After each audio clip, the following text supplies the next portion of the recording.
وبه نستعين على أمور الدنيا والدين والصلاة والسلام على سيدنا محمد وعلى آله وصحبه أجمعين. رب اشرح لي صدري ويسر لي أمري واحلل عقدة من لساني يفقهوا قولي. أما بعد. Para ulama, para guru, bapak dan saudara-saudara sekalian yang berbahagia, pertama-tama marilah kita panjatkan puji syukur kehadirat Allah Subhanahu wa taala yang mana pada kesempatan kali ini Allah mempermasukkan nikmat kepada kita berupa nikmat iman, nikmat Islam serta nikmat sehat walafiat sehingga kita dapat mengerjakan salat fardu subuh secara berjamaah, dan mudah-mudahan salat subuh kita diberikan pahala yang berlipat ganda, amin ya rabbal alamin. Pada kesempatan pagi ini kami akan membacakan kisah Sayyidina Bilal radhiyallahu anhu berhutang kepada seorang musyrik untuk baginda Nabi sallallahu alaihi wasallam.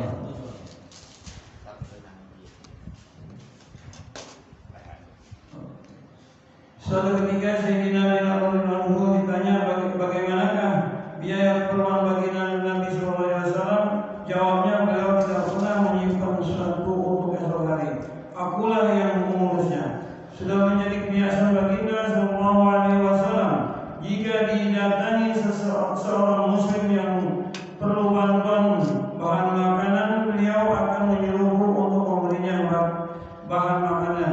Jika ada bahan makanan yang bisa diberikan kepadanya, maka aku memberinya dengan berhutang. Jika ada orang datang memerlukan bantuan pakaian, beliau akan meminta kepadaku untuk mengurusnya.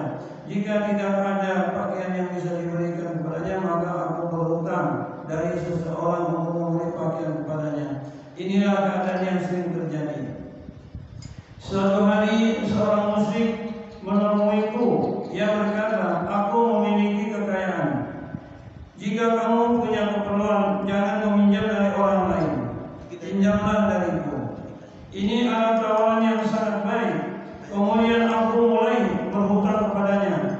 Jika baginda Rasulullah SAW memerintahkan kepadaku untuk mencari pinjaman, maka aku berhutang darinya. Suatu ketika setelah aku berwudu untuk azan, tiba-tiba datanglah orang musyrik itu dengan sekelompok pedagang.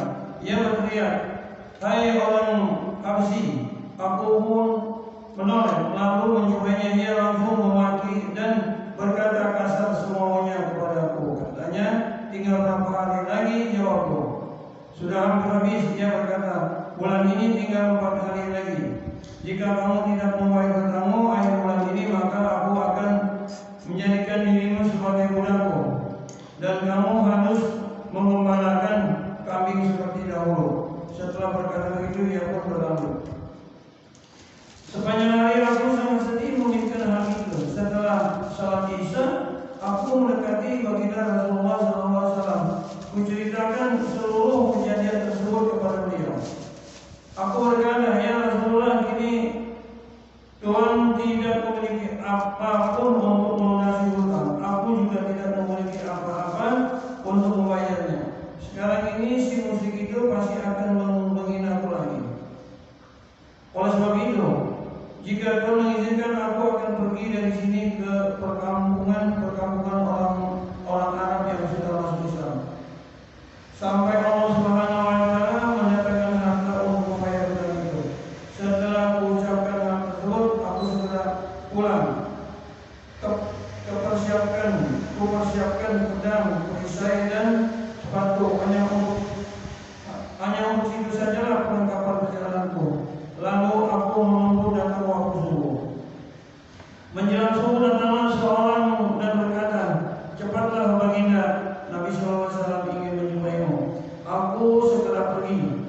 Setibanya di sana, kulihat ada 4 ekor unta penuh dengan muatannya sedang duduk. Baginda Nabi SAW bersabda, ada kabar gembira untukmu, wahai Bilal. Allah Subhanahu wa taala memberikan karunia-Nya untuk membayar hutangmu. Ambillah unta-unta itu beserta muatannya. Barang ini telah dikirim sebagai hadiah untukku dari pemimpin kaum Fadak atas nazarnya. Aku pun mengucapkan rasa syukur kepada Allah Subhanahu wa taala. Dan Dengan senang hati aku membawa unta-unta itu serta melunasi seluruh hutangku. Saat itu baginda Sallallahu Alaihi Wasallam masih menunggu di masjid. Aku kembali ke masjid untuk menjumpai beliau. Lalu aku berkata, Alhamdulillah Allah Subhanahu Wa Taala telah membebaskan tuan dari hutang. Kini tidak ada lagi hutang yang tersisa. Beliau bertanya, apakah masih tersisa barang-barang itu? Satu, ya ada sedikit tersisa. Baginda Nabi Sallallahu Alaihi Wasallam berkata, sisa barang-barang itu pun harus kamu bagikan sehingga aku dapat tenang. Aku tidak akan pulang sebelum barang itu habis dibagikan. Kemudian aku pergi untuk membagi-bagikan barang tersebut. Setelah sholat isya, baginda Nabi Sallallahu Alaihi Wasallam bertanya kepadaku, apakah harta itu sudah dibagikan semuanya atau belum? Jawabku belum. Masih ada sisa, namun belum ada orang yang memerlukannya. Baginda Nabi Sallallahu Alaihi Wasallam kembali beristirahat di masjid. Keesokan harinya, setelah sholat isya, baginda Sallallahu Alaihi Wasallam bertanya lagi, apakah masih ada tersisa? Jawabku, semoga Allah Subhanahu Wa Taala memberkati tuan dengan ketenteraman jiwa. Semua barang-barang itu telah habis. Mendengar kabar tersebut, beliau memuji dan bersyukur kepada Allah Subhanahu Wa Taala. Baginda Rasulullah SAW sangat takut jika nyawa beliau dicabut, sedangkan masih ada sisa harta yang menjadi miliknya. Setelah itu barulah baginda Nabi SAW kembali ke rumah menemui istri-istri beliau. Faedah banyak juga wali Allah yang hidup tanpa sedikit pun menginginkan harta dari sisi mereka. Jika para wali Allah saja demikian, bagaimana dengan baginda Nabi SAW sebagai pemimpin para nabi alaihi wassalam, pemimpin para aulia rahmatullah alaihi. Beliau betul-betul ingin agar dirinya bersih dari keduniaan.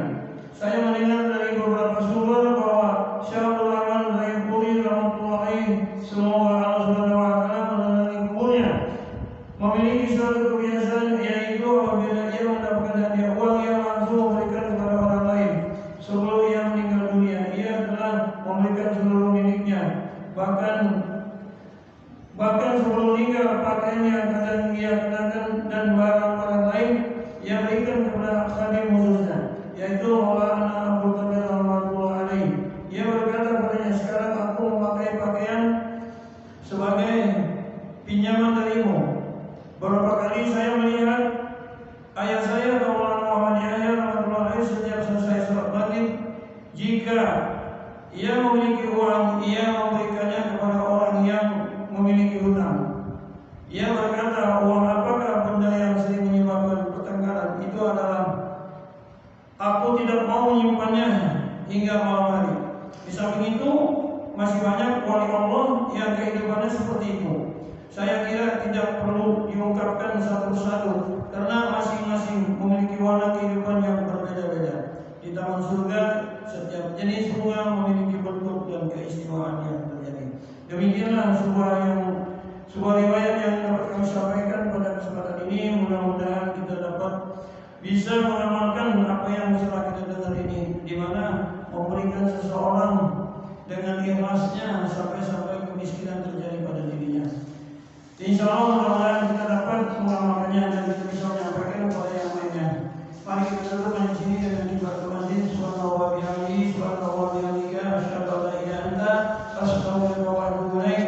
Assalamualaikum warahmatullahi wabarakatuh. Waalaikumsalam warahmatullahi wabarakatuh.